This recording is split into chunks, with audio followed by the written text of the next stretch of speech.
All right, so here's another video. Now I'm sitting down. This is closer. I don't know about these lights. I have no idea how they're doing. But gotta stop saying I have no idea how they're doing. Here I am on day two. This is October 2nd. I promised myself I would do a video a day for the entire month of October, and that's exactly what I'm gonna do.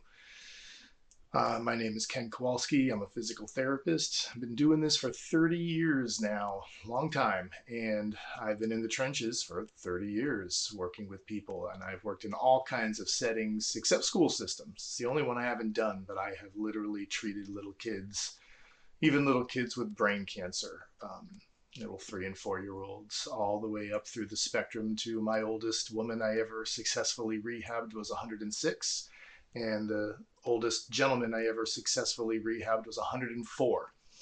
And I have seen a lot, and a big overview picture of what things look like starting from back in younger years for men, as I focus on men, all the way to getting old. And I see men doing typically well and thriving back in the day, because things are harder now for guys. They're typically out of shape, but back then.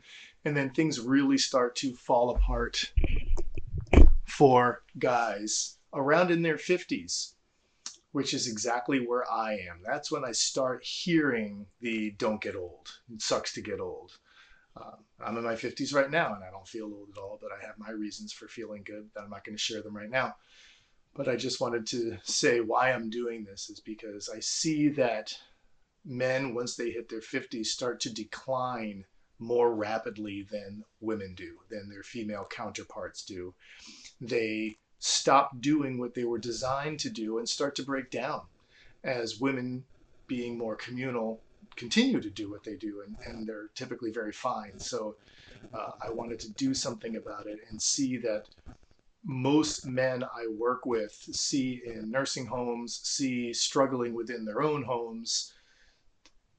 About 70, 55 to 70% of them don't need to be that way. They could have avoided where they were at. They could have avoided their debility, their fragility, their medical complexity if they chose some other way of living, and not something radical either, something simple, but they could have done that. And they the thing I notice the most when I try and convince people to do some lifestyle changes, and I do it all day long, is try and convince people to exercise and live a healthier life, is they think exercise is nothing more than hard work, and they don't understand why they should do it, what's actually going on when they exercise, when they choose to not put certain things in their mouth more than what they do. It's really what you don't put in your mouth, why they should be still learning and growing with knowledge. They don't understand why that's important, and then therefore they don't do it.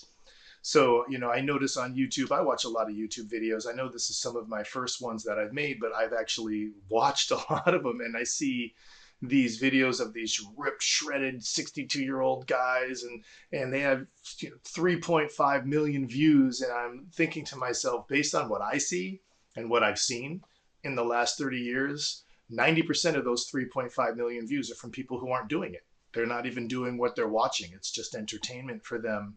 And I think entertainment is great. And of course, we all want subscribers and viewers so we can spread our message. But the reality is, I want people to do what's necessary to be healthy and not just watch other people do it. So the first thing I did, well, I tried a lot of things actually and failed at basically all of them. I tried, my first website I tried to build was No to Nursing Homes, and I quit on that.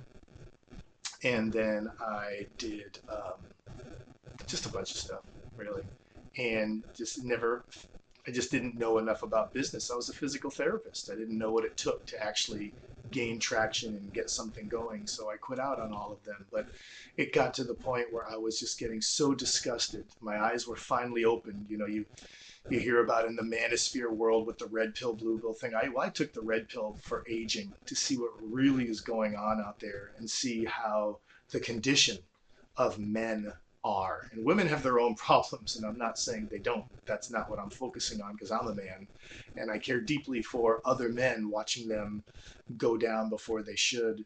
And I really started to just constantly see the same problems over and over again, where it just started to drive me crazy. And I decided to do something about it. So I wrote a book.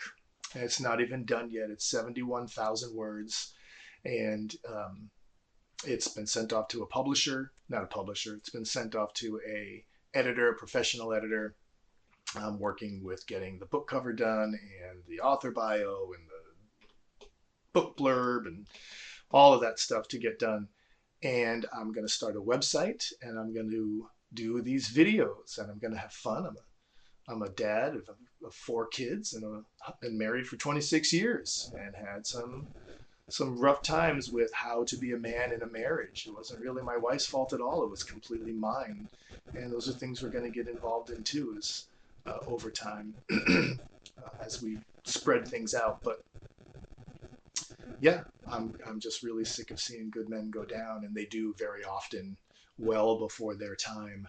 And by seeing the few men that, seeing how they go down by the choices they make, run into the few men that don't, that are just masculine men and driven and powerful in their 70s and their 80s, that I find myself wanting them to respect me because I admire them so much, and seeing what they do and what they did to get there. And I really have a very clear picture of what it takes and the path to get there. So I made 6 missions to work on and accomplish, either one at a time or all at the same time. That if you work on these things, if you're a guy in your 50s and you work on these 6 missions, you'll get there. You will be a strong, vibrant ass kicker of a man in your 70s and 80s, instead of saying, God, it sucks to get old. Don't ever get old. Well, my dad died at 62. So when people say it sucks to get old, I typically tell them, well, the only other option is not to be able to. That was my dad's option. He never got to get old. So being old is really a blessing if we put some effort into it and some forethought into it. So that's what this YouTube video is going to be about. And I'm getting started. My first video was yesterday, October 1st. Oh, I actually made videos before too, with Second 50 Strong, which I still have because that's what I believe in. Second 50 Strong. I actually started making those videos when I was in my late 40s, so I was cheating. I wasn't even 50 yet. But yeah, so I'm going to now keep that with Second 50 Strong and add to it, and switching my website platform. And my son's helping me with that, keeping this all in the family. My 16-year-old son's going to learn all of the website stuff and help me build my new platform. My daughter, who's very creative and highly intelligent, is going to edit these videos to help me out. I'm going to pay them, teach them how to run their own business. And that's how this is all going to start. So yeah, that's it for now. And I'll be making another video tomorrow. This one I probably won't ever publish because everything about it probably sucks. But that's the plan. All right. Bye.